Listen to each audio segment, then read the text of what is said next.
August 5ರ ಸಾರಿಗೆ ಮುಷ್ಕರಕ್ಕೆ big twist ಸಿಗ್ತಾ ಇದೆ. ಸಾರಿಗೆ ಸಿಬ್ಬಂದಿ ಅಧಿಕಾರಿಗಳಲ್ಲೇ ವೈಮನಸ್ಸು. ಅನಿರ್ದಿಷ್ಟಾವಧಿ ಮುಷ್ಕರಕ್ಕೆ ಸಾರಿಗೆ ಸಿಬ್ಬಂದಿ ನಿರಾಸಕ್ತಿ.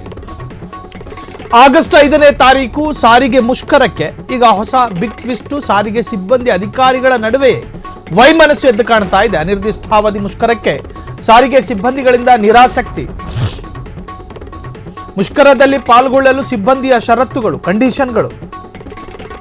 ಅಧಿಕಾರಿಗಳನ್ನ ಮೊದಲು ಮುಷ್ಕರಕ್ಕೆ ಧುಮುಕಿಸಿ ಅವರು ಮುಷ್ಕರದಲ್ಲಿ ಪಾಲ್ಗೊಂಡ್ರೆ ಮಾತ್ರ ನಮ್ಮ ಬೆಂಬಲ. ಮುಷ್ಕರಗಳಿಂದ ತೊಂದರೆ ಅನುಭವಿಸ್ತಿರೋರು ಸಾರಿಗೆ ಸಿಬ್ಬಂದಿಗಳು. ಪ್ರಚೋದನೆ ಕೊಟ್ಟು ಕಚೇರಿಗಳಲ್ಲಿ ಅಧಿಕಾರಿಗಳು ಆರಾಮಾಗಿರ್ತಾರೆ, ನಾವು ಮಾತ್ರ ಬೀದಿಗೆ ಇಳಿದು ಬಾಯ್ ಬಡ್ಕೋಬೇಕು. ಶಿಕ್ಷೆ ಆಗೋದು ನಮಗೆ, ಲಾಭ ಪಡೆಯೋದು ಮಾತ್ರ ಅಧಿಕಾರಿಗಳು. ಅಧಿಕಾರಿ ವರ್ಗದ ಮೇಲೆ ಗರಂ ಆದ ಸಾರಿಗೆ ಸಿಬ್ಬಂದಿಗಳು. ನಾವು ಮುಷ್ಕರದಲ್ಲಿ ಭಾಗಿಯಾಗಬೇಕಾದ್ರೆ ಅಧಿಕಾರಿಗಳು ಮೊದಲು ಪಾಲ್ಗೊಳ್ಳಬೇಕು. ನಮ್ಮನ್ನು ನೀವು ನೂಕಿ ಆಫೀಸಲ್ಲಿ ಆರಾಮಾಗಿ ಕೂತ್ಕೊಳ್ಳೋದಲ್ಲ. ಒಳ್ಳೆಯದಾದ್ರೆ ಇಬ್ಬರಿಗೂ ಆಗಲಿ, ಶಿಕ್ಷೆ ಆದ್ರೆ ಇಬ್ಬರಿಗೂ ಆಗಲಿ. ಸಾರಿಗೆ ಸಿಬ್ಬಂದಿಯ ಷರತ್ತಿನಿಂದ ಜಂಟಿ ಕ್ರಿಯಾ ಸಮಿತಿಯಲ್ಲಿ ಗೊಂದಲ. ಅಧಿಕಾರಿಗಳನ್ನ ಮನವೊಲಿಸುವುದು ಹೇಗೆ ಎಂದು ಪೀಕಲಾಟ ಶುರುವಾಗಿದೆ.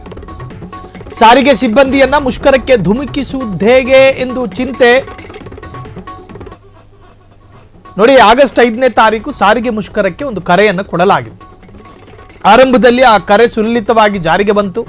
ಆದರೆ ಈಗ ಸಾರಿಗೆ ಸಿಬ್ಬಂದಿ ಅಧಿಕಾರಿಗಳ ನಡುವೆ ಒಂದು ವೈಮನಸ್ಸು, ಒಂದು ಭಿನ್ನಾಭಿಪ್ರಾಯ. ಅನಿರ್ದಿಷ್ಟಾವಧಿ ಮುಷ್ಕರಕ್ಕೆ ಸಾರಿಗೆ ಸಿಬ್ಬಂದಿ ಈಗ ಆಸಕ್ತಿಯನ್ನು ಅಷ್ಟರ ಮಟ್ಟಿಗೆ ತೋರಿಸ್ತಾ ಇಲ್ಲ ಎನ್ನುವಂತಹದ್ದು. ಮುಷ್ಕರದಲ್ಲಿ ಪಾಲ್ಗೊಳ್ಳುವುದಾದರೆ ಒಂದಷ್ಟು ಕಂಡೀಷನ್ಗಳಿದ್ದಾವೆ, ಅದನ್ನು ನೀವು ಅನುಸರಿಸಬೇಕು ಅಂತ ಹೇಳಿ ಒತ್ತಡವನ್ನು ಹಾಕ್ತಾ ಇದ್ದಾರೆ. ನಮ್ಮ ಇಲಾಖೆಯ ಅಧಿಕಾರಿಗಳು ಕೂಡ ಮುಷ್ಕರದಲ್ಲಿ ಬರಬೇಕು. ಅವರು ಮೊದಲನೇ ಸಾಲಿನಲ್ಲಿ ನಿಂತ್ಕೋಬೇಕು.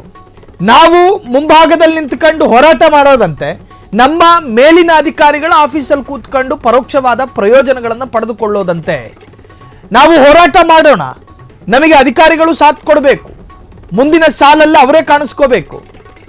ನಾವು ಹೋರಾಟ ಮಾಡ್ತೀವಿ, ನಾಳೆ ದಿನ ನಮ್ಮ ವಿರುದ್ಧ ಕ್ರಮ ಆದಾಗ ಅವ್ರ ಆಫೀಸಲ್ಲಿ ಆರಾಮಾಗಿರ್ತಾರೆ.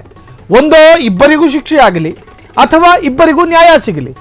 ಇಲ್ಲಿ ಕಷ್ಟ ಅನುಭವಿಸ್ತಾ ಇರೋದು ಸಿಬ್ಬಂದಿಗಳು. ಹಾಗಾಗಿ ನಮ್ಮ ಕಷ್ಟಗಳು ಸರಿಯಾದ ರೀತಿಯಲ್ಲಿ ಪರಿಹಾರ ಆಗಬೇಕು ಅಂದರೆ ಸ್ವಲ್ಪ ನಾವು ಮಾರ್ಮಿಕವಾದಂಥ ನಿರ್ಧಾರಗಳನ್ನು ತೆಗೆದುಕೊಳ್ಳಬೇಕಾಗುತ್ತೆ.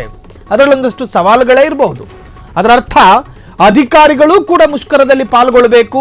ಒಂದು ವೇಳೆ ಅವರು ಪಾಲ್ಗೊಂಡು ಭಾಗಿಯಾದರೆ ಮಾತ್ರ ಸಾಮಾನ್ಯ ಸರ್ವೇ ಸಾಧಾರಣ ಸಿಬ್ಬಂದಿಗಳಾಗಿರುವಂತಹ ನಾವು ಆ ಮುಷ್ಕರದಲ್ಲಿ ಪಾಲ್ಗೊಳ್ತೀವಿ ಅನ್ನೋ ಕಂಡೀಷನ್ ಅನ್ನು ಈಗಾಗಲೇ ಹಾಕಿರುವಂತಹದ್ದು. ಒಟ್ಟಾರೆ ಆಗಸ್ಟ್ 5ರ ಮುಷ್ಕರ ನಿಜಕ್ಕೂ ನಡೆಯುತ್ತಾ ಅಥವಾ ಮುಂದೂಡಿಕೆ ಆಗುತ್ತಾ, ಕಾದು ನೋಡಬೇಕು.